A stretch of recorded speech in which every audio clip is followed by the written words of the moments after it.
ओम शांति। आज की मुरली का सार। मीठे बच्चे, यह संगम युग विकर्म विनाश करने का युग है। इस युग में कोई भी विकर्म तुम्हें नहीं करना है, पावन जरूर बनना है। प्रश्न है, अतीन्द्रिय सुख का अनुभव किन बच्चों को हो सकता है?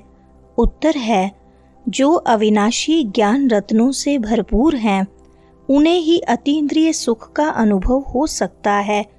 जो जितना ज्ञान को जीवन में धारण करते हैं, उतना साहूकार बनते हैं। अगर ज्ञान रतन धारण नहीं तो गरीब हैं। बाप तुम्हें पास्ट, प्रेजेंट, फ्यूचर का ज्ञान देकर त्रिकालदर्शी बना रहे हैं।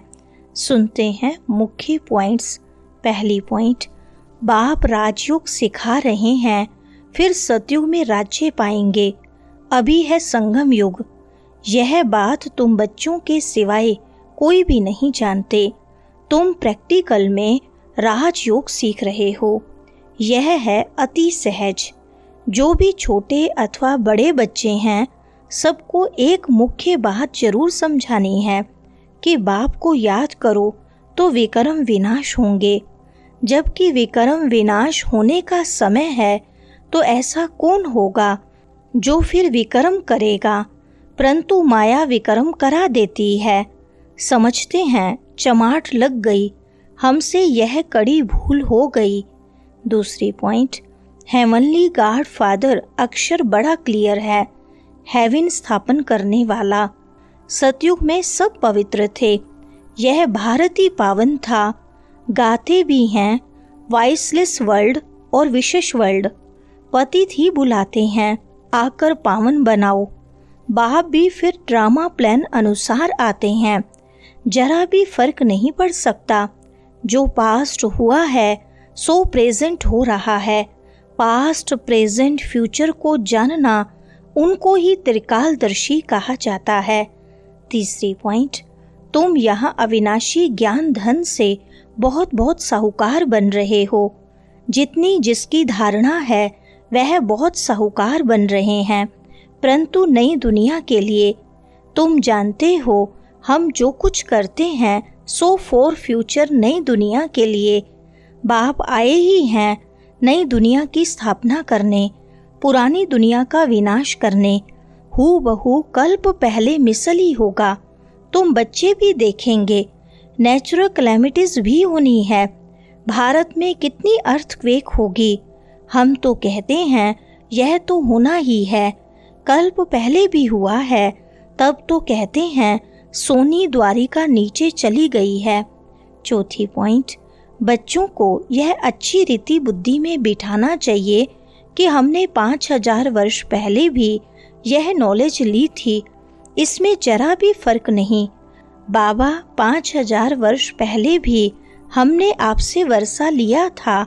हमने अनेक बार आपसे वर्षा लिया है, उनकी गिनती नहीं हो सकती। कितने बार तुम विश्व के मालिक बनते हो, फिर फकीर बनते हो। इस समय भारत पूरा फकीर है। तुम लिखते भी हो ड्रामा प्लान अनुसार। वह ड्रामा अक्षर नहीं कहते, उनका प्लान ही अपना है। पांचवें पॉइंट, कल्प पहले जो कर्तव्य किया था सो अब भी श्रीमत द्वारा करते हैं। श्रीमत द्वारा ही शक्ति लेते हैं। शिव शक्ति नाम भी है ना, तो तुम शिव शक्ति देवियां हो जिनका मंदिर में भी पूजन होता है। तुम ही देवियां हो जो फिर विश्व का राज्य पाती हो। जगदम्बा को देखो कितनी पूजा है। अनेक नाम रख दिए हैं, है तो एक ही। जैसे बाप भी एक ही शिव है, तुम भी विश्व को स्वर्ग बनाते हो तो तुम्हारी पूजा होती है। छठी पॉइंट, दीपमाला के दिन महालक्ष्मी की पूजा करते हैं। वह हुई हेड। महाराजा महारानी मिलाकर महालक्ष्मी कह देते हैं, उसमें दोनों आ जाते हैं। हम भी महालक्ष्मी की पूजा करते थे। धन वृद्धि को पाया तो समझेंगे महालक्ष्मी की कृपा हुई। तुम संगम युगी देवियां स्वर्ग का वरदान देने वाली हो। मनुष्यों को यह पता नहीं है कि देवियों से स्वर्ग की सब कामनाएं पूरी होती हैं। तुम देवियां हो ना, मनुष्यों को ज्ञान दान करती हो जिससे सब कामनाएं पूर्ण कर देती हो। बीमारी आदि होगी तो देवियों को कहेंगे ठीक करो, रक्षा करो। 7वीं पॉइंट, अनेक प्रकार की देवियां हैं। तुम हो संगम युग की शिव शक्ति देवियां। तुम ही स्वर्ग का वरदान देती हो। बाप भी देते हैं, बच्चे भी देते हैं, महालक्ष्मी दिखाते हैं, नारायण को गुप्त कर देते हैं। बाप तुम बच्चों का कितना प्रभाव बढ़ाता है। देवियां 21 जन्म के लिए सुख की सब कामनाएं पूरी करती हैं। लक्ष्मी से धन मांगते हैं। धन के लिए ही मनुष्य अच्छा धंधा आदि करते हैं। तुमको तो बाप आकर सारे विश्व का मालिक बनाते हैं, अथाह धन देते हैं। 8वीं पॉइंट, टीचर सबक देते हैं घर में पढ़ने के लिए, जिसको होमवर्क कहते हैं। बाप भी तुमको घर के लिए पढ़ाई देते हैं। दिन में भल धंधा आदि भी करो, शरीर निर्वाह तो करना ही है। अमृत वेले तो सबको फुर्सत रहती है। सवेरे सवेरे 2-3 बजे का टाइम बहुत अच्छा है। उस समय उठकर बाप को प्यार से याद करो। जिन बच्चों को पुरुषोत्तम संगम युग की स्मृति रहती है, वह ज्ञान रत्नों का दान करने बिना रह नहीं सकते। जैसे मनुष्य पुरुषोत्तम मास में बहुत दान पुण्य करते हैं, ऐसे इस पुरुषोत्तम संगम युग में तुम्हें ज्ञान रत्नों का दान करना है। 9वीं पॉइंट, भक्ति मार्ग में क्या है, उनसे तो कुछ भी मिलता नहीं। कितने भक्त लोग भीड़ में धक्का खाने जाते हैं। बाबा ने तुमको उनसे छुड़ा दिया। अब तुम जानते हो हम श्रीमत पर फिर से भारत को श्रेष्ठ बना रहे हैं।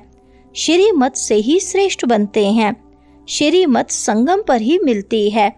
तुम यथार्थ रीति से जानते हो हम कौन थे, फिर कैसे यह बने। अब फिर पुरुषार्थ कर रहे हैं।